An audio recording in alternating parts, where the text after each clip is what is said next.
Buonasera, mi fa piacere vedervi ancora qui con noi. Veramente, sono veramente contento perché evidentemente quello che vi raccontiamo in questi nostri incontri con la collaborazione del maestro Dorossi effettivamente vi interessa, come interessa molto anche a noi. Io sono Romano Di Bari, mi conoscete e sono il direttore fondatore dell'Auricus Classics Club, naturalmente, dove noi ci incontriamo. Andiamo a sentire quello che il maestro Dorossi ha preparato per noi, che ci deve raccontare. Grazie e entrate con me.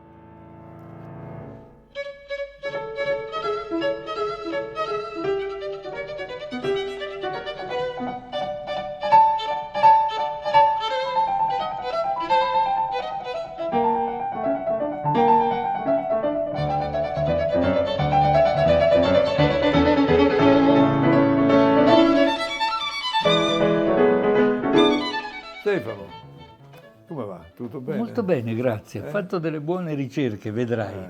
Sì, io ho visto, ho dato già una lettura Vedi, di anticipo perché ero curioso di vedere cosa avevi scavato nei tuoi archivi. Ho trovato. Ho visto che hai trovato delle notizie Sì, che sì, sono veramente curiosità vere. Sì.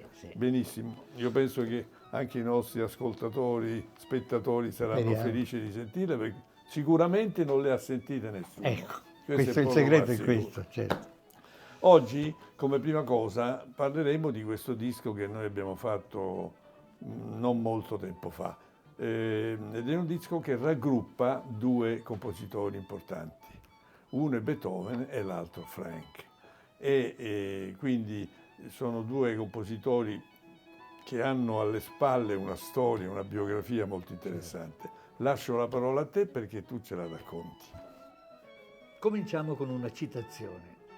Ludwig van Beethoven è un ragazzo di 11 anni dal talento molto promettente. Suona il pianoforte con grande bravura e forza, legge molto bene a prima vista. Questo giovane genio meriterebbe un sussidio per permettergli di viaggiare. Citazione dal Magazine der Musik del 2 marzo 1783. Renditi conto? Già Di già, all'epoca di già. veniva notato, appariva nella stampa. A 11 anni. A 11 anni. Incredibile. Straordinario. La famiglia di Beethoven, di umili origini, era nella musica da almeno 2 generazioni. Il nonno di Ludwig si era trasferito a Bonn nel 1732, diventando Kapellmeister del principe elettore di Colonia. Suo figlio Johann, padre di Ludwig, era strumentista e tenore alla stessa corte. Uomo mediocre e brutale, alcolista inveterato, fu incapace di educare i suoi figli. Pare che spesso, completamente ubriaco, costringesse Ludwig ad alzarsi dal letto a tarda notte e a suonare il pianoforte o il violino per divertire i suoi amici. Ubriachi come lui, pensa che basnata tremenda. Incredibile. Ci mise poco comunque Johann van Beethoven a scoprire il dono musicale del figlio e a mettersi in moto per sfruttare le sue doti eccezionali, allo scopo di ricavarne più talleri possibile. Addirittura, dice qualcuno, cercando di farlo passare per più giovane di quello che era per venderlo meglio come bambino prodigio, alla maniera di Mozart. Proprio pensando al piccolo Mozart, esibito dal padre in tutta Europa una quindicina di anni prima, Johann avviò Ludwig allo studio della musica già nel 75 e tentò, poco più tardi, di presentarlo come virtuoso di pianoforte in un giro di concerti. L'iniziativa non funzionò, non perché il piccolo non fosse abbastanza bravo, ma perché probabilmente non aveva il carattere docile del piccolo Mozart.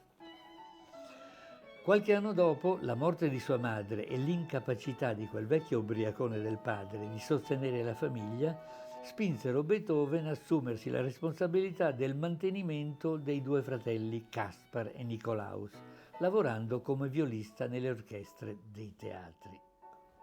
Mentre il suo talento matura, Ludwig partecipa alle sfide pianistiche apprezzate dalla buona società viennese, che lo consacrano il primo solista di Vienna. E i danni di queste sfide li subiscono virtuosi famosi come Clementi, Kramer, Hummel. Insieme all'abilità di Beethoven, però, cresce anche il suo spirito ribelle. In Slesia, al castello di un altro suo sostenitore, il principe Lichnowsky, Ludwig rifiuta di suonare per gli ufficiali delle truppe di occupazione di Napoleone. Il principe minaccia di farlo arrestare. Beethoven, dopo una violenta litigata, lo pianta in asto perdendone la protezione. La famosa sordità comincia con i primi sintomi nel 1796 ed è totale nel 1820. Una labirintite cronica, un otospongiosi, non lo si è mai saputo. Chiuso e isolato per non rivelare al pubblico il suo dramma, si fa una pessima reputazione di misantropo ostile al mondo. Nello stesso tempo vive circondato da una corte di allievi, ammiratori e parassiti che lo adulano, spesso irritandolo, e con i quali comunica attraverso i famosi quaderni di conversazione, in gran parte distrutti senza spiegazioni dal suo esecutore testamentario. Erano dei blocchetti nei quali, siccome lui non sentiva, si faceva scrivere le parole e rispondeva, e lui risposte. rispondeva lì, certo. E sono stati distrutti Peccato, da questo... pensa che documentazione Sì, importante, davvero, non si sa perché. sarebbe stata Sarebbe stata sopravvissuta. Qualcuno ne è rimasto, ma la maggior parte sono stati Peccato. distrutti da questo Felix Schindler, il suo esecutore. Non si sa Peccato, perché. peccato. Beethoven non si è mai sposato, ma molte sono le proposte che ha nel tempo lanciato in giro, puntando sempre troppo in alto rispetto al suo livello sociale ed economico. Contesse, baronesse, altoborghesi, figlie di consiglieri, scrittrici o cantanti di successo. C'è chi sospetta che queste dichiarazioni fossero solo di facciata, per fingere, da parte di quel ruvido orso che era, il consenso a una serie di aspettative sociali che non gli interessavano. Hai capito? Esatto. Invece, sul piano familiare, l'evento determinante della sua vita fu la morte del fratello Caspar. Ludwig aveva promesso di seguire l'istruzione di suo figlio, Karl, e dovette affrontare una serie di processi contro la vedova di Caspar per ottenerne la tutela. Malgrado le sue migliori intenzioni, questo nipote diventerà il problema più assillante della sua vita. Tant'è vero che dopo un tentativo di suicidio del nipote stesso, rinunciò alla sua tutela e lo fece arruolare in un reggimento di fanteria comandato da un amico. Così se ne è liberato e non ci ha definitivamente. Verso la fine del 1826, durante un tragitto su un carro scoperto sotto la pioggia, si prese una bella polmonite che lo mise a letto e dopo qualche mese lo uccise, non prima che avesse lasciato, malgrado tutto, suo erede universale il famigerato nipote Karl. Con tutto quello che gli aveva fatto, ma tanto aveva pochi soldi da lasciare, esatto, i diritti d'autore non c'erano. Non c'erano, quindi. Al suo funerale comunque c'era una folla di 20.000 persone. Pensa, per l'epoca una cifra una città intera. Impensabile, 20.000 persone ai funerali. E pensa che il teschio di Beethoven fu acquistato dal medico austriaco Romeo Seligman, che ne ricavò un modello che oggi è il vanto del centro di studi beethoveniani in California. Il teschio del compositore che è lì come monumento alla memoria. Pensa sì. Bellissimo. Bellissimo. Allora, il povero César Franck comincia la sua carriera musicale come vittima del padre Nicolas. È bravissimo al pianoforte e vince premi al Conservatorio di Liegi in Belgio. Il padre, che ha intenzione di sfruttare il suo talento per farne il solito virtuoso bambino, quando ha 13 anni gli organizza una serie di concerti che vanno molto bene. Lo stesso anno la famiglia trasloca in Francia e César diventa allievo di Antonio Reicha al Conservatorio di Parigi. Di nuovo vince il primo premio di pianoforte. Era davvero bravo. Allora, per seguire il suo piano di avviarlo a una carriera di virtuoso in Belgio, nel 1842 il padre lo ritira dal conservatorio, cosa che gli impedisce al ragazzo di concorrere al desideratissimo Prix de Rome, che è un premio molto importante, era un premio molto importantissimo, importantissimo già all'epoca. È un periodo non molto felice per Franck, scarse soddisfazioni professionali e peggioramento progressivo del rapporto, già non buono, con il padre. Certo. Il colpo definitivo alla situazione lo dà il suo matrimonio con un'attrice per niente gradita in famiglia, che ha luogo nella chiesa della Madonna di Loreto, di cui lui è organista. Tutto questo fornisce a César l'occasione, forse la forza, per tagliare definitivamente con il padre Certo. e liberarsi della sua pesantissima tutela. Ma non gli toglie la serenità di cui ha bisogno per continuare, intensificando la sua attività di compositore. Nel 1853 diventa organista della nuova basilica delle Sante Clotilde e Valeria, dove inaugura il 1° dicembre 59 uno dei più begli strumenti di tutta la Francia, di cui rimarrà titolare fino alla morte. Nel 1871 è nominato professore d'organo al Conservatorio di Parigi. Per ottenere questo posto deve rinunciare alla cittadinanza belga e diventare francese, cosa che non gli dispiace affatto e gli consente di allungare uno schiaffo simbolico alla memoria del padre despota. Esattamente. Didatta di grande livello, influenza un buon numero di allievi che poi diventeranno famosi. Era noto per le mani straordinariamente grandi che gli permettevano di coprire ben 12 tasti bianchi sulla tastiera, pensa. L'equivalente di un'ottava intera più una quinta di quella successiva. Incredibile, quasi una deformazione. Nessuno ha mai avuto una capacità di questo genere. Di lui dicevano che, virgolette, avendo la beata tendenza a dimenticare che non tutti i musicisti hanno mani enormi come le sue, ha riempito la parte del pianoforte di accordi di decima maggiore, praticamente difficilissimi da fare. Praticamente, quindi tutti gli esecutori normali sono obbligati a smembrare questi accordi per poterli eseguire. Straordinario. Quindi questa è la sua vita, che finisce per le complicazioni dovute a un incidente stradale. Già all'epoca si avevano incidenti stradali. Lui muore di pleurite l'8 novembre 1890. Pace all'anima sua. Bello però, devo dire. Doveva essere un personaggio straordinario. Sì. Ma te l'immagini con queste mani enormi che faceva un'ottava e mezza? Ma chi la fa mai un'ottava e mezza? Ti devo dire comunque che a fianco di questo personaggio incredibile, noi per fare queste registrazioni abbiamo messo insieme altri due personaggi estremamente incredibili, di cui uno è Bruno Canino, pianista, di cui adesso vi racconterò qualcosa, e l'altro è Fabrizio Falasca, primo violino all'orchestra di Napoli, del Teatro di Napoli. Quindi sono due personaggi incredibili anche loro, che si sono veramente messi insieme per fare questa registrazione, e tanto così, tanto per darvi qualche coordinata di entrambi, Fabrizio Falasca è considerato uno dei più noti e rappresentativi violinisti in Italia. È veramente un grande violinista.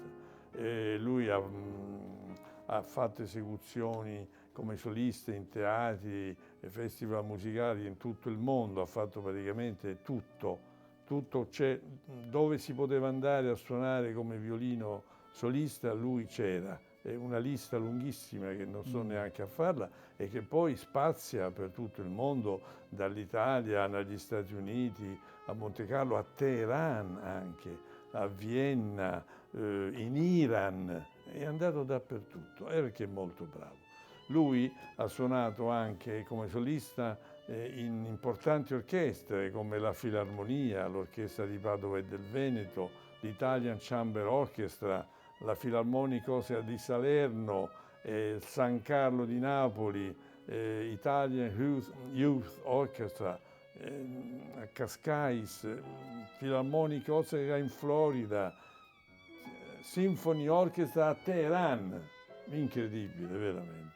E poi lui collabora col San Carlo di Napoli, come ho detto, col Santa Cecilia a Roma, col Maggio Musicale, con l'Orchestra Filarmonica del Lussemburgo.